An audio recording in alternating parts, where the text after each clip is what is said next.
masira makamagi osetimore. Gima nyalo jowa ni mondo gitim en ni seche gi kwang'iyo to waneno ka sirkal obolowa piny. Koro nyaka ibed machiegni gi PS kaka Kennedy gini eka unyalo yudo kony, unyalo yudo chiemo. Koro wajoma wuok kuonde mopogore opogore machalo kaka Migori, Homa Bay to gi kuonde mopogore. Nyaka koro wang'e ni gini ogik kama wane ma nyaka wakoro wakonyre kendwa.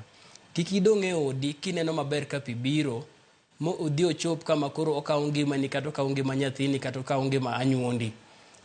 Gini en gima waneno, kopo ni obiro godhiambo tinyalo ng'eyo ni kang'o gik otieno onyalo chalo kama. Wadar uru wadhi uru kuonde ma bet oting'ore. Ok ochuno ni nyaka idhi ged kamoro. Many kata skul, wang'e ni e piny Luo thothne ji ogede tiere skunde gi kanisni gosiptende mokete tie gode.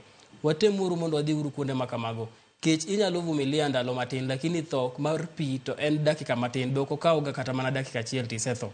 Koro watem uru matek mondo wang'i kuonde mabet oting'ore, wadhi wabedie, warit kony, kopo ni wambe Nyasaye dhi gik kama koro wambe sirkandne dhi parowa mondo giornwa kony kata gi ndege kaka waneno ka kuonde mamoko to yude. Erokamano ahinya. Wuoyi bende paro ni mogik otenore kod midhiero mar oula, nikech oula ni kwanyalo loso nyaka Machatonga. Paro mane madichune jopiny ahinya nyado jodak ma bende nitiere e kaunti ma Homa Bay. Waneno kanyo ka gwenge mag Karachuonyo bende ineno kaka jopiny opong'o skunde bende ok rom, to par ni juma mabiro bende skunde ichako yawa. Kende ka nyithindo bende osechako dhi e sikunde, jonyuol biro jot kanye? Mane penjo maduong'.